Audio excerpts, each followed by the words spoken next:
പ്രിയമുള്ളവരെ, വിശുദ്ധ ബൈബിൾ ഉൽപ്പത്തി മുതൽ വെളിപാട് വരെ നമുക്കൊന്നിച്ച് ഒരു വട്ടമെങ്കിലും വായിച്ച് ധ്യാനിക്കുക എന്ന ഉദ്ദേശത്തോടു കൂടിയാണ് ഈ പോഡ്കാസ്റ്റ് ചെയ്യുന്നത്. ഈ ബൈബിൾ പാരായണത്തിന് നമ്മൾ ഉപയോഗിക്കുന്നത് POC മലയാളം ബൈബിളാണ്. ഓർക്കുക, നാം വചനം വായിക്കുമ്പോൾ ഈശോ വചനമായി നമ്മോടൊപ്പം ഉണ്ടായിരിക്കും. മുടക്കം കൂടാതെ വചനം വായിക്കുന്നത് ഒരു നിയോഗമായി നമുക്കെടുക്കാം. അതിനായി പരിശുദ്ധാത്മാവേ, ഞങ്ങളെ ശക്തിപ്പെടുത്തണമേ എന്ന് പ്രാർത്ഥിക്കാം. അതോടൊപ്പം വചനത്തിലെ വാഗ്ദാനങ്ങൾ ഞങ്ങളിലും ഞങ്ങളുടെ കുടുംബങ്ങളിലും നിറവേറണമേ എന്ന് പ്രാർത്ഥിച്ചുകൊണ്ട് നമുക്ക് ആരംഭിക്കാം. ഇന്ന് നമ്മൾ വായിച്ച് ധ്യാനിക്കുക ന്യായാധിപന്മാരുടെ പുസ്തകം 1, 2 അധ്യായങ്ങളാണ്. അധ്യായം 1, കാനാൻ ദേശത്തെ വിജാതീയർ. ജോഷുവയുടെ മരണത്തിനു ശേഷം കാനാൻ നിവാസികളോട് യുദ്ധം ചെയ്യാൻ തങ്ങളിൽ ആരാണ് ആദ്യം പോകേണ്ടതെന്ന് ഇസ്രായേൽ ജനം കർത്താവിന്റെ സന്നിധിയിൽ ആരാഞ്ഞു. കർത്താവ് പറഞ്ഞു, യൂദ ആദ്യം പോകട്ടെ. ഇതാ, ഞാൻ ആ ദേശം അവന് ഏൽപ്പിച്ചു കൊടുത്തിരിക്കുന്നു. യൂദ സഹോദരനായ ശിമിയോനോട് പറഞ്ഞു, എനിക്ക് നിശ്ചയിക്കപ്പെട്ടിരിക്കുന്ന പ്രദേശത്തേക്ക് എന്നോടുകൂടെ വരിക. കാനാന്യരോട് നമുക്ക് പോരാടാം. നിനക്ക് നിശ്ചയിക്കപ്പെട്ടിരിക്കുന്ന ദേശത്തേക്ക് ഞാനും നിന്നോടുകൂടെ പോരാം. ശിമിയോൻ അവനോടുകൂടെ പുറപ്പെട്ടു. യൂദ യുദ്ധം ചെയ്തു. ദൈവം കാനാന്യരെയും പെരീസിയരെയും അവരുടെ കയ്യിൽ ഏൽപ്പിച്ചു. അവർ 10,000 പേരെ ബെസേക്കിൽ വെച്ച് പരാജയപ്പെടുത്തി. ബെസേക്കിൽ വെച്ച് അദോണി ബെസേക്കിനോട് അവർ യുദ്ധം ചെയ്തു. കാനാന്യരെയും പെരീസിയരെയും പരാജയപ്പെടുത്തി. അദോണി ബെസേക്ക് പലായനം ചെയ്തു.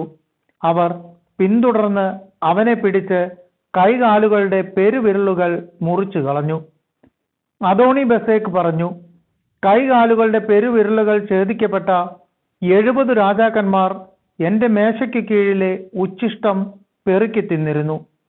ഞാൻ അവരോട് ചെയ്തതുപോലെ തന്നെ ദൈവം എന്നോടും ചെയ്തിരിക്കുന്നു. അവർ അവനെ ജെറുസലേമിൽ കൊണ്ടുവന്നു. അവിടെ വെച്ച് അവൻ മരിച്ചു. യൂദാ ഗോത്രക്കാർ ജെറുസലേമിന് എതിരായി യുദ്ധം ചെയ്ത് അത് പിടിച്ചടക്കി അതിലെ നിവാസികളെ വാളിനിരയാക്കുകയും നഗരത്തിന് തീ വയ്ക്കുകയും ചെയ്തു. അതിനുശേഷം യൂദാ ഗോത്രം നെഗബിൽ മലയോരങ്ങളിലും താഴ്വരകളിലും താമസിച്ചിരുന്ന കാനാന്യരോട് യുദ്ധം ചെയ്യാൻ പുറപ്പെട്ടു. ഹെബ്രോണിൽ താമസിച്ചിരുന്ന കാനാന്യരോട് അവർ യുദ്ധം ചെയ്തു. ഹെബ്രോൺ പണ്ട് കിരിയാത്ത് അർബ എന്നാണ് അറിയപ്പെട്ടിരുന്നത്. അവർ ഷെഷായ്, അഹിമാൻ, തൽമായി എന്നിവരെ പരാജയപ്പെടുത്തി. പിന്നീട് അവർ ദബീർ ദേശക്കാരോട് യുദ്ധം ചെയ്തു. ദബീറിന്റെ പഴയ പേര് കിരിയാത്ത് സേഫർ എന്നായിരുന്നു. കാലെബ് പറഞ്ഞു, കിരിയാത്ത് സേഫർ ആക്രമിച്ച് കീഴടക്കുന്നവന് ഞാൻ എൻ്റെ മകൾ അക്സായെ ഭാര്യയായി നൽകും.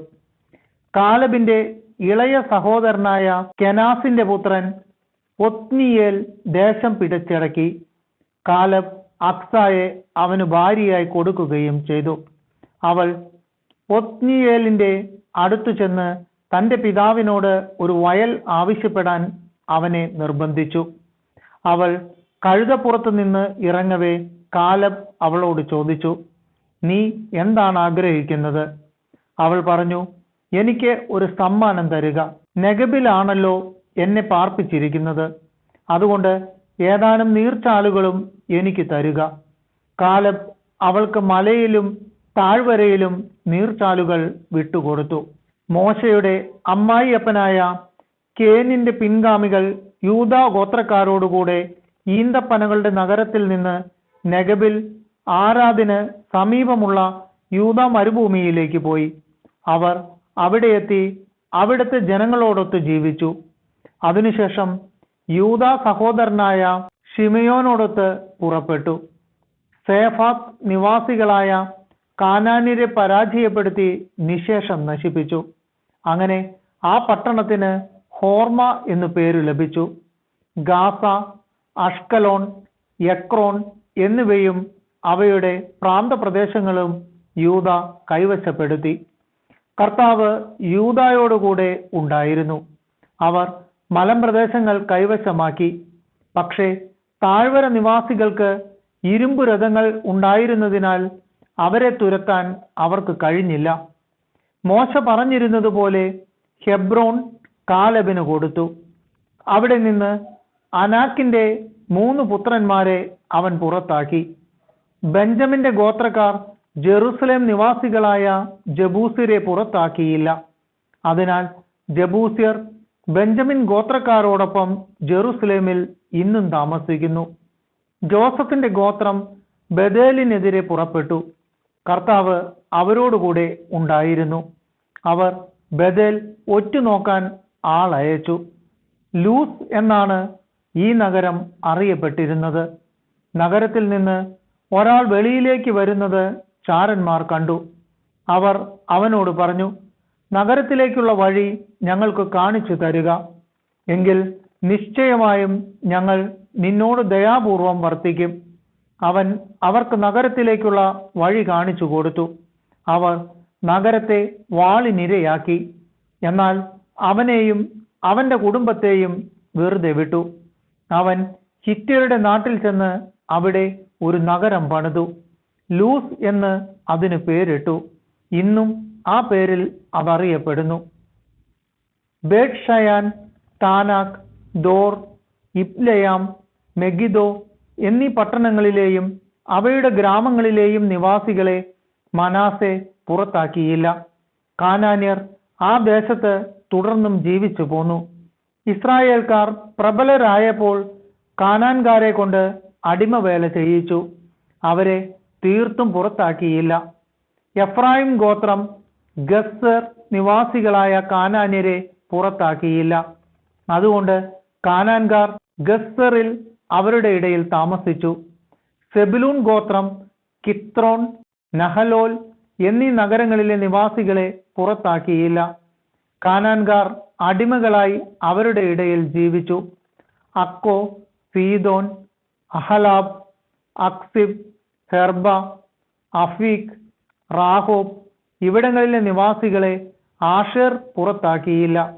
അങ്ങനെ ആഷേർ ഗോത്രക്കാർ തദ്ദേശവാസികളായ കാനാന്യരുടെ ഇടയിൽ ജീവിച്ചു. ബേത്ത്ഷെമെഷിലെയോ ബെത്ത് അനാത്തിലെയോ നിവാസികളെ നഫ്താലി ഗോത്രം പുറത്താക്കിയില്ല. അവർ തദ്ദേശവാസികളായ കാനാൻകാരുടെ ഇടയിൽ താമസിച്ചു. ബേത്ത്ഷെമെഷിലെയും ബെത്ത് അനാത്തിലെയും നിവാസികൾ അവർക്ക് അടിമകളായി തീർന്നു. അമോര്യർ ദാൻ ഗോത്രത്തെ മലമ്പ്രദേശത്തേക്ക് തള്ളിവിട്ടു. താഴ്വരയിലേക്ക് നീങ്ങുന്നതിന് അവരെ അനുവദിച്ചില്ല. അമോര്യർ ഹാർ ഹെറസിലും അയ്യലോണിലും ഷാൽ ബീമിലും താമസം തുടർന്നു. എന്നാൽ ജോസഫിന്റെ ഗോത്രം അവരുടെ മേൽ ശക്തിപ്പെട്ടു. അവർ അടിമകളായി തീർന്നു. അമോര്യരുടെ അതിർത്തി സേല മുതൽ മുകളിലേക്ക് അക്രാബിം കയറ്റം വരെ ആയിരുന്നു. അധ്യായം 2. ബോക്കിമിൽ വെച്ചുള്ള മുന്നറിയിപ്പ്. കർത്താവിന്റെ ദൂതൻ ഗിൽഗാലിൽ നിന്ന് ബോക്കിമിലേക്ക് ചെന്നു.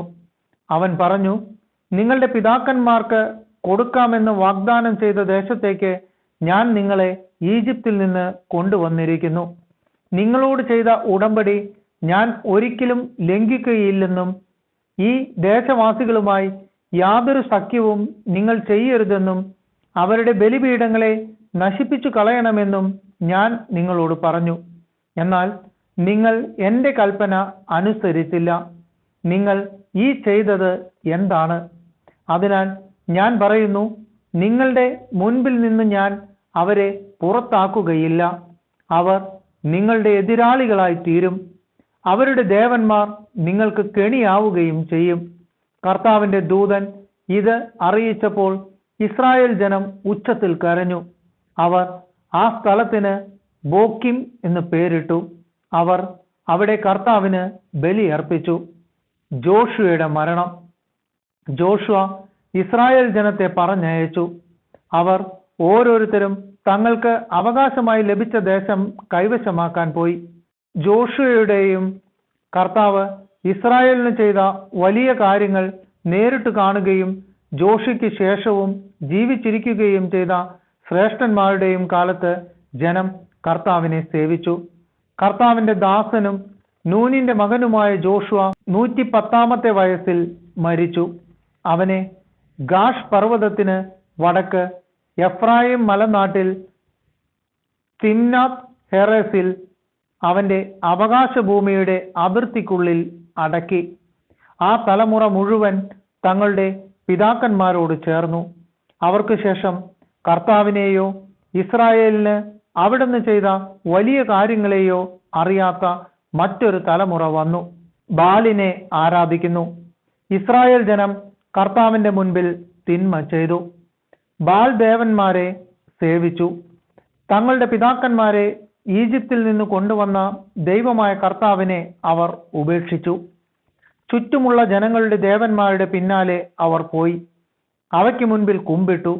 അങ്ങനെ അവർ കർത്താവിനെ പ്രകോപിപ്പിച്ചു.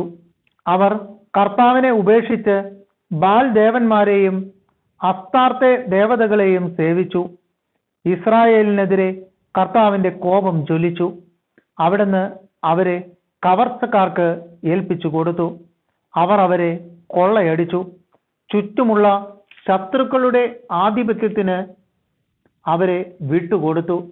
അവരോട് എതിർത്തു നിൽക്കാൻ അവർക്ക് കഴിഞ്ഞില്ല. കർത്താവ് ശപഥം ചെയ്ത് അവർക്ക് മുന്നറിയിപ്പ് നൽകിയിരുന്നതുപോലെ ചെന്നിടത്തൊക്കെയും നാശം വരത്തക്ക വിധം കർത്താവിന്റെ കരം അവർക്ക് എതിരായിരുന്നു. അവർ വളരെ കഷ്ടത അനുഭവിച്ചു. അപ്പോൾ കർത്താവ് ന്യായാധിപന്മാരെ നിയമിച്ചു. കവർച്ച ചെയ്തിരുന്നവരുടെ ആധിപത്യത്തിൽ നിന്ന് അവർ അവരെ രക്ഷിച്ചു. എങ്കിലും ന്യായാധിപന്മാരെ അവർ അനുസരിച്ചില്ല. പ്രത്യുത അന്യദേവന്മാരുടെ പുറകെ പോയി അവരെ വന്ദിച്ചു. കർത്താവിന്റെ കൽപ്പനകൾ അനുസരിച്ച് ജീവിച്ച പിതാക്കന്മാരുടെ മാർഗത്തിൽ നിന്ന് അവർ വേഗം വ്യതിചലിച്ചു. അവർ അവരെ അനുകരിച്ചില്ല.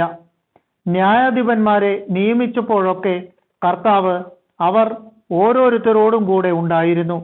അവരുടെ കാലത്ത് കർത്താവ് ശത്രുക്കളുടെ കയ്യിൽ നിന്ന് ജനത്തെ രക്ഷിച്ചിരുന്നു.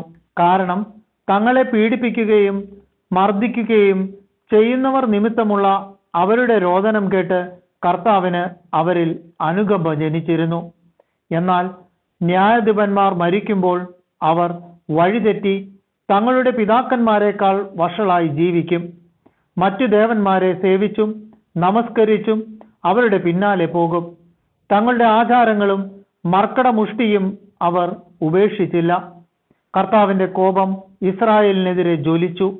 അവിടുന്ന് പറഞ്ഞു, ഈ ജനം അവരുടെ പിതാക്കന്മാരോട് ഞാൻ ചെയ്ത ഉടമ്പടി ലംഘിച്ചിരിക്കുന്നു. എന്റെ വാക്കുകൾ അവർ അനുസരിച്ചില്ല. അതിനാൽ ജോഷുവ മരിക്കുമ്പോൾ അവശേഷിച്ചിരുന്ന ജനതകളെ അവരുടെ മുൻപിൽ നിന്ന് ഞാൻ നീക്കിക്കളയുകയില്ല. അങ്ങനെ തങ്ങളുടെ പിതാക്കന്മാരെ പോലെ കർത്താവിന്റെ വഴികളിൽ നടക്കാൻ അവർ ശ്രദ്ധിക്കുമോ ഇല്ലയോ എന്ന് എനിക്ക് പരീക്ഷിക്കണം.